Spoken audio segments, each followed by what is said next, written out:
Hello and welcome to Talanta's 50-day online crash course. আজকে আমরা চলে এসেছি এই ক্র্যাশ কোর্সের ডে 20-তে। অ্যান্ড আজ আমরা যে চ্যাপ্টারটা নিয়ে ডিল করব সেটা হচ্ছে biotechnology and its applications. So let's begin.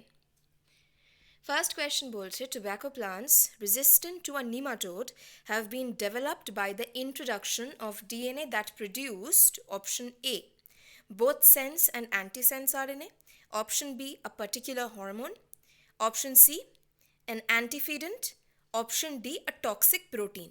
তো বেসিক্যালি এখানে জানতে চাওয়া হচ্ছে আমরা টোব্যাকো প্লান্টসদেরকে রেজিস্ট্যান্ট টু আর নিমাটোড বানিয়েছিলাম ইউজিং বায়োটেকনোলজি। এটা হচ্ছে বায়োটেকনোলজির একটা অ্যাপ্লিকেশন। তো এবার যে পার্টিকুলার প্রোডাক্টটা is making the tobacco plants resistant to the nematode, সেই প্রোডাক্টটা অ্যাকচুয়ালি কী?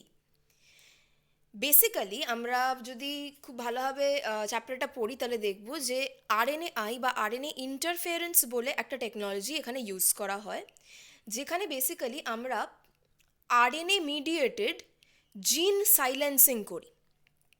অলরাইট, তো সেই জিনিসটাই এখানে করা হয়েছে টোব্যাকো প্লান্টসগুলোর মধ্যে। এবং তার জন্য যেটা দরকার সেটা হচ্ছে একটা আরএনএ ডুপ্লেক্স। এবং এই আরএনএ ডুপ্লেক্সটা তৈরি করার জন্য আমাদেরকে ইন্ট্রোডিউস করতে হয় আমাদের হোস্ট সেলসের মধ্যে, যাদেরকে আমরা প্রোটেক্ট করতে চাই তাদের মধ্যে, এমন দুটো অলিগোনিউক্লিওটাইড সিকোয়েন্স যারা একসঙ্গে একটা সেন্স এবং অ্যান্টিসেন্স আরএনএকে ট্রান্সক্রাইব করে সেগুলোকে দিয়ে একটা আরএনএ ডুপ্লেক্স তৈরি করবে। তো বেসিক্যালি সেই জন্যে ডিএনএটা হোস্ট সেলের মধ্যে একটা সেন্স অ্যান্ড একটা অ্যান্টিসেন্স আরএনএ প্রডিউস করছে। তাহলে আমাদের কারেক্ট অপশন হচ্ছে option A, both sense and antisense RNA. Next, which of the following forms the basis of DNA fingerprinting? DNA fingerprinting আশা করি আমরা জানি যে একটা টেকনোলজি যেটা এনাবেল করে ইন্ডিভিজুয়াল ডিস্টিংশন করার জন্য, মানে প্রত্যেকটা ইন্ডিভিজুয়াল টু ইন্ডিভিজুয়াল আমরা ডিস্টিংগুইশ করতে পারি on the basis of the DNA fingerprint. এটা আমাদের থাম্ব প্রিন্টের সঙ্গে কোনো সম্পর্ক নেই অবভিয়াসলি। ডিএনএ ফিঙ্গারপ্রিন্ট বোঝাতে চায় যে আমাদের প্রত্যেকটা ইন্ডিভিজুয়ালি, সবাই হিউম্যানস হলেও, সবাই একই স্পিসিস হলেও, প্রত্যেকের জিনোমে কিছু ভেরিয়েশনস থাকে। সেই ভেরিয়েশনগুলো প্রত্যেকটা ইন্ডিভিজুয়ালের জন্য ইউনিক। তো সেটাকেই বলা হয় অ্যাকচুয়ালি আ ফিঙ্গারপ্রিন্ট। প্রত্যেকটা ইন্ডিভিজুয়ালের fingerprint distinct, DNA fingerprint actually. তো কিসের বেসিসে এটা করা হয়? অপশন এ বলছে the relative proportions of purines and pyrimidines in DNA, option B, satellite DNA occurring as highly repeated short DNA segments, option C, the relative difference in the DNA occurrence in blood, skin and saliva, the relative amount of DNA in the ridges and grooves of the fingerprints. তো basically আমি যেটা বললাম এই মাত্র ইন্ট্রোডাকশনটা DNA ফিঙ্গারপ্রিন্টের, সেটা দেখেই আশা করি আমরা বুঝতে পারছি যে পুরো গল্পটাই হচ্ছে আমাদের ডিএনএ সিকোয়েন্সেস নিয়ে। যে ভেরিয়েশনসগুলোর কথা আমি বললাম প্রত্যেকটা ইন্ডিভিজুয়ালে থাকে, সেগুলোও কিন্তু ডিএনএ সিকোয়েন্সেস এই ভেরিয়েশনটা থাকে। ফর এক্সাম্পল, আমার হয়তো একটা পার্টিকুলার সেগমেন্টে ATTGCA আছে। আমার পেরেন্ট হয়তো, যে কোনো একজন পেরেন্ট, তার থেকেই তো আমি ডিএনএটাকে তো তার থেকেই ইনহেরিট করেছি। তো তারও ATTGCA থাকার কথা, বাট দেখা গেল যে তার ATTGCA না হয়ে ATAGCA রয়েছে, কিন্তু তাতে কোনো সমস্যা কিছু হচ্ছে না, দুজনেই একদম হেলদি ইন্ডিভিজুয়ালস। তো এই যে এই ভেরিয়েশনটাই ডিএনএ ফিঙ্গারপ্রিন্টিংটা করতে আমাদের সাহায্য করে। তাহলে এই ভেরিয়েশনটা কিসে হলো? নিউক্লিক অ্যাসিড সিকোয়েন্সেসে, অর্থাৎ আমাদের পিউরিনস অ্যান্ড পিরিমিডিনসে। তো সেই জন্যে the basis of DNA fingerprinting is the relative proportions of the purines and pyrimidines in DNA. The correct option, option এ।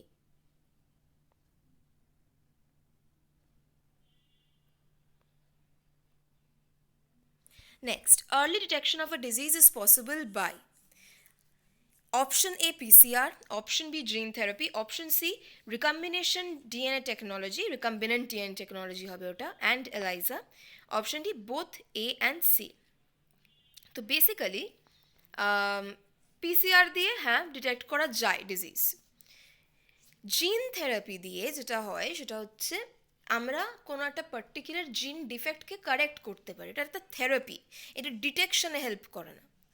সিতে বলছে recombinant DNA technology and ELISA, এটা and an N is missing, অর্থাৎ বলতে চাইছে যে আমাদের যে আরডি টেকনোলজিটা সেটা এবং এলাইজা দুটোই ইম্পর্টেন্ট ডিটেকশনের জন্য, আর্লি ডিটেকশনে হেল্প করে।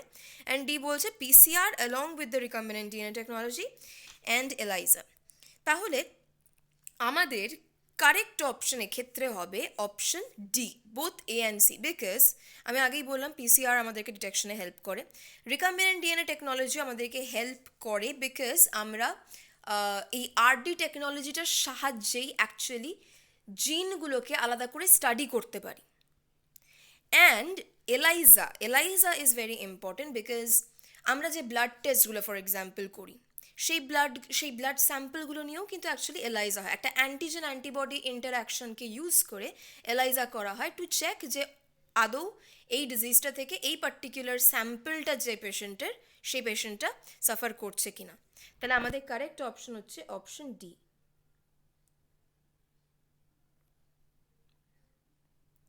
Next, gene therapy can be refer to as, এই মাত্র আমি বললাম যে জিন therapy is basically a therapy, a process which enables us to rectify or correct or cure genetic defects. তো এখানে অপশন এ বলছে preclinical testing for inherited diseases in newborns, অবশ্যই এটা নয়, প্রিক্লিনিক্যাল টেস্টিংটাকে আমরা জিন থেরাপি বলি না। অপশন বি বলছে treatment of diseases caused by genetic defect, এটা কারেক্ট আনসার হতে পারে। অপশন সি বলছে genetic engineering using rDNA technology, gene therapy হ্যাঁ জেনেটিক ইঞ্জিনিয়ারিং টেকনিক্স ইউজ করে, বাট জিন থেরাপিকে আমরা স্পেসিফিক্যালি জেনেটিক ইঞ্জিনিয়ারিং বলতে পারি না। অপশন ডি বলছে cancer treatment using in vitro cultured stem cells, again gene থেরাপির সাহায্যে আমরা ক্যান্সার ট্রিটমেন্ট করতে পারবো, but then gene therapy is not synonymous with cancer treatment. তাহলে এখানে আমাদের কারেক্ট অপশনটা হচ্ছে অপশন বি।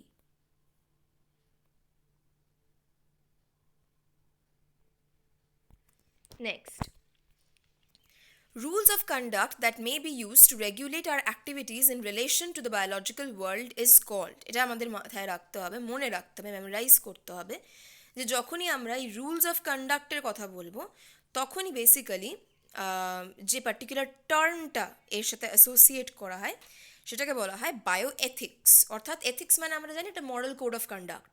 তো এখানেও তাই, there is a moral code of conduct in the biological world, যেটার অনুযায়ী সবসময় আমাদেরকে নিজেদের কাজকর্ম, নিজেদের অ্যাক্টিভিটিসগুলোকে রেগুলেট করতে হয়। অপশন সিক্স, কোয়েশ্চেন সিক্স বলছে Flavr Savr is the transgenic variety of, again one more thing to memorise, Flavr Savr basically একটা ভ্যারাইটি অফ টমেটো। তাহলে এখানে কারেক্ট অপশন হচ্ছে option C tomato. Next, question 7 বলছে genetically engineered bacteria have been used in commercial production of option A thyroxine, option B human insulin, option C testosterone, option D penicillin. এখানে correct অপশনটা হচ্ছে option B human insulin, কারণ আমরা দেখেছি যে কিভাবে ইকোলাইকে utilise করে প্রথম হিউম্যান ইনসুলিন বানানো হয়েছিল আর্টিফিশিয়ালি। সো আমাদের কারেক্ট অপশন হচ্ছে human insulin, option B. Question 8 বলছে golden rice is a promising transgenic crop. When released for cultivation, it will help in. তো বেসিক্যালি গোল্ডেন রাইসটা প্রডিউস করা হচ্ছে তার তার অ্যাকচুয়ালি এজেন্ডাটা কি, আমরা কেন করছি বেসিক্যালি। অপশন এ বলছে producing petrol like fuel from rice, option B alleviation of vitamin A, option C pest resistance, option D herbicide tolerance. এখানে কারেক্ট অপশন হচ্ছে option B, golden rice basically একটা vitamin A enriched crop, সেই জন্যেই golden রাইসটার এত বেশি importance. Question 9 বলছে genetically engineered bovine growth hormone which is highly effective for improving overall growth and milk production in cattle remains a hotly debated issue because option A বলছে BGH is clearly hazardous to human health, option B BGH is an environmental hazard, option C BGH could drive traditional family farmers out of business, option D scientists remain unconvinced that BGH really works. এখানে correct option হচ্ছে option C, অর্থাৎ আমরা যদি bovine growth হরমোনটাকে high স্কেলে যদি মার্কেটে production, large scale production এবং utilisation করতে থাকি, তাহলে যারা নর্মাল ফার্মার্স, যারা যারা তাদের কাছে অত বেশি টেকনোলজিক্যাল সুপিরিয়রিটি নেই, তারা বেসিক্যালি আউট অফ জব হয়ে যাবে। তো এখানে সেই জন্যে কারেক্ট অপশনটা হচ্ছে অপশন সি। কোয়েশ্চেন 10 বলছে DNA vaccines are, basically DNA ভ্যাকসিনগুলো কী? Option A mixture of hormones, option B recombinant vaccine, option C synthetic vaccines, option D pure DNA or RNA. তো বেসিক্যালি ডিএনএ ভ্যাকসিনসগুলো জেনারেলি কী করে, DNA সিকোয়েন্সগুলোকে carry করে, যেগুলো আমরা হোস্ট সেলের মধ্যে ইনকর্পোরেট করি এবং সেখান থেকে বেসিক্যালি একটা পার্টিকুলার কোনো প্রোটিন এক্সপ্রেসড হয়। তো এই ধরনের অবভিয়াসলি নাম থেকেই বুঝতে পারছি আমরা ডিএনএ ভ্যাকসিনস ডিএনএ কন্টেন করে, পিওর ডিএনএ, ঠিক আছে? অথবা কখনো কখনো সেই ডিএনএটাকে আমরা ইউটিলাইজ করি আরএনএ ট্রান্সক্রিপশন করার জন্যেও, কিংবা ডাইরেক্ট আরএনএও ইউজ হয়। Next question.